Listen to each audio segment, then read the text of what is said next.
Përshëndetje të nderuar miqtë e mi, përshëndetje të dashur ndjekës, ja ku po vazhdojmë edhe këtë të diel, të takohemi sërish së bashku në kanalin Monitor TV për të ndarë tashmë me ju komentimet të diskutimeve, të debateve, të hatërmbetjeve që u përfolën mbrëm në post Big Brother. Këtë ditë sot do ta nisim fillimisht me përballjen e 4 finalistëve dhe njëkohësisht edhe fituesit. Ju e dini shumë bukur që në Shqipëria Live me gazetaren Sidorela Gjoni, ftuar ka qenë Laert Vasili, një nga finalistët e Big Brother VIP Albania 4. Qëndrimi i Laertit ishte shumë i ashpër edhe shumë i ftohtë kundër drejt fituesit të këtij edicionit. Sipas Laertit është vlerësuar një analfabet, sipas Laertit fitues është shpallur një i pa shkollë, dhe çfarë shembull do t'jetë ai për shoqërinë shqiptare. Duke lënë anash të gjitha ato që Gjesti, fituesi i këtij Big Brotherit, e rrëfeu, e tregoi brenda kësaj shtëpie.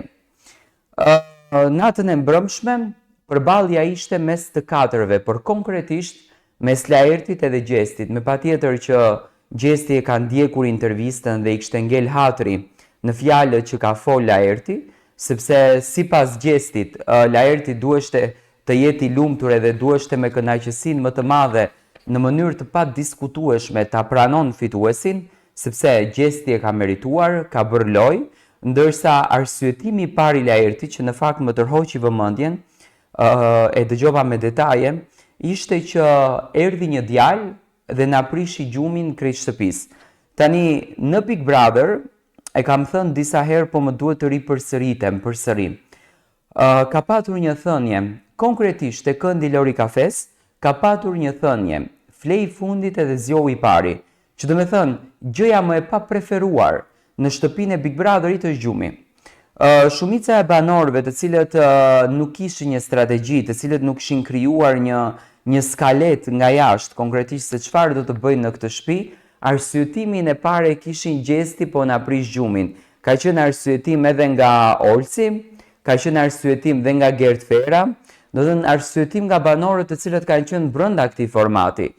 Por Gjesti shumë bukur ja shpjegoi që në Big Brother nuk kemi hyrë për të fjetur, publiku ka nevojë për të parë gjëra nga ne, publiku ka nevojë për kreativitetin ton, për energjinë ton, për pozitivitetin ton, për ato zënkat tona, edhe për ato ka nevojë publiku të shikon, dhe jo më kot është një shtëpi e cila është e transmetuar 24/7 te publiku, do të thënë nuk është një shtëpi e thjeshtë si shtëpitë e tjera. Unë jam munduar ta përmbledh të gjithë ngjarjen në një shkrim, por njëkohësisht edhe më pas për ta komentuar përsëri pak. Finalja e madhe Big Brother VIP Albania mund të jetë mbyllur me një fitues të shpallur, por emocionet, tensionet dhe debatet që kanë lënë pas janë larg së përfunduar. Mbrëmja pas finales, do me thënë në post Big Brother, u kthye në një arenë përballjesh ku emocionet shpërthyen pa filtra, duke shfaqur jo vetëm gëzimin e fituesit, por edhe inatin, zhgënjimin dhe krenarinë e atyre që ndiheshin të padrejtësuar. Në qendër të këtij cikloni emocionesh, u vendosën dy emra të fuqishëm, Gjesti, i cili mori çmimin e madh dhe dashurinë e publikut, dhe Laert Vasili, një nga figurat më të përfolura të këtij edicioni, i cili refuzonte ende ta pranojë rezultatin të përzgjedhur nga publiku. Që në momentet e para të debatit, atmosfera u ndjej e rënduar. Laert, i njohur për karakterin e tij impulsiv dhe për mënyrën e drejtë të shprehjes, nuk e mbajti dot për brenda revoltën që kishte grumbulluar. Me një ton të prerë dhe me fjalë të rënda i deklaroi para të gjithëve, nuk e pranoj këtë rezultat. Fitues absolut jam unë. Ky nuk është vullneti i vërtet i publikut. Në një studio ku tensioni mund të pritej me thik, sytë të gjithëve u kthyen nga Gjesti, por në vend të një shpërthimi të ngjajshëm ai reagoi me një qetësi që na befasoi të gjithëve. Me një buzëqeshje të ëmbël, ai e përsëriti vetëm një frazë si një mantra të brendshme që nuk linte vend për fjalë të tjera, duke i thënë natën e mirë, siç e përdorën Gjesti. Kaq mjaftoi për ta acaruar më tej Laertin. i cili nxitur nga ndjenja e padrejtësisë dhe ndoshta nga krenaria e lënduar, vazhdoi më tepër edhe më lart. Boll bëre Karagjozin këtu, i thot. Ulu në karrigen tënde, kujton se me një trofe në dorë ke fituar respektin e njerëzve.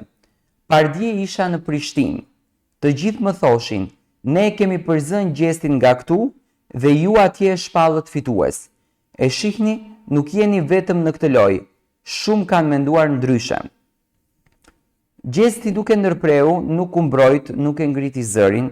Me një pjekuri që rallë shihet, ai dha një përgjigje që kishte më shumë peshë se fjalët e zemëruara të tjetrit. Është shumë e thjeshtë lajër, të gjithë kemi pasur, i thot, vështirësitë tona. Të gjithë kemi vuajtur, nuk je vetëm ti, po fitoren ti nuk e solle vetëm me një votë. As një preferencë personale. Ma ka shkruar Zoti dhe kur diçka është shkruar nga Zoti, nuk ka forcë njerëzore, i thot Gjesti, që mund ta ndalë. Ja tha Gjesti këto fjalët Laertit. Në ato pak sekonda, ndoshta të heshtjes me një domethënëse të asaj mbrëmje, u pa qartë ndryshimi mes dy qëndrimeve, njëri që lufton me botën sepse nuk i pranon humbjet, dhe një tjetër që lufton me veten për të mbetur i qetë edhe kur gjithë bota i vërsulet. Kjo përballje nuk ishte thjesht një debat për një trofe, ishte një duel mes dy botësh të ndryshme. Bota atyre që besojnë se çdo gjë fitohet me merit dhe bota atyre që besojnë se merita matet vetëm me suksesin e tyre personal. Njëri fliste me zemër të lënduar, e tjetri me shpirt të falur. Njëri kërkonte të ruante krenarinë, e tjetri donte vetëm të ruante paqen. Në rrjetet sociale, debati mori dhënë. Disa e cilësuan qëndrimin e Laertit si karakteri vërtet i artistit, që nuk pranon kompromise dhe nuk hesht për të ruajtur imazhin. Të tjerët përkundrazi e përgëzuan Gjestin për maturinë dhe për qetësinë dhe për fuqinë që tregoi në atë përballje të vështirë. Ajo që mbeti e pa diskutueshme ishte fakti se Gjesti, edhe pas gjithë kritikave, dyshimeve dhe dyerve të mbyllura në sy të publikut, nuk humbi kur veten. Ai tregoi se ndonjëherë nuk është fitoria ajo që të bën të madh, por mënyra si e përballon zhurmën pasaj. Dhe ndoshta në fund të fundit kishte të drejtë. Ati ja ka shkruar Zoti. Në këtë botë, çdo trofe blihet me çmimin e egos, të marketingut ose të politikave të fshehta. Ndoshta është herë e rrallë që një fitues ngrihet mbi të gjitha me një besim të pastër. Besimi në vete, në rrugtimin e tij dhe në atë dorë të padukshme që ndonjëherë na çon atje ku ne duhet jemi, pavarësisht nëse të tjerët pajtohen ose jo. Tani, dua pak të komentoj shpejt edhe një fjalë që e tha Laerti. Unë tha pardje isha në Prishtinë dhe njerëzit më ndalonin në rrugë dhe thanë, ne e përzurëm, ju ja dhat fitoren. Edhe këtu Laerti bëri një ndarje.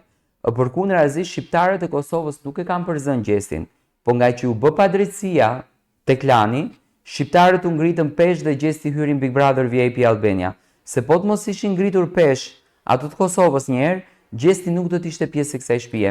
Unë mendoj që përdorja e kartave të patriotizmit është një ndjesi që të ka mbetur thjesht në shpirt dhe mundohen ta përdorin jo vetëm Laerti, po shumë artistë mundohen ta përdorin në emisione sikur ne pa le ça themi. Patriotizmi, Kosova dhe Shqipëria është turp të përmendet në vitin 2025, sepse bota evolon përpara dhe ne akoma merremi Kosova, Shqipëria e kujt është e kujt s'është, duke qenë vendi jon dhe duke i bërë këto ndarjet dhe më pas domethënë në një media aq të madhe si Top Channel-i tolerohen fjalë të këtilla. Unë mendoj që Gjesti e meritonte me patjetër fitoren, ka dhënë çdo gjë në atë shtëpi, ka dhënë të gjitha ngjyrat në atë shtëpi dhe mendoj që fituesi absolut dhe i merituar dhe i preferuar dhe i dashur i publikut, i produksionit, i të gjithëve, këtë herë ishte me të drejtë Gjesti.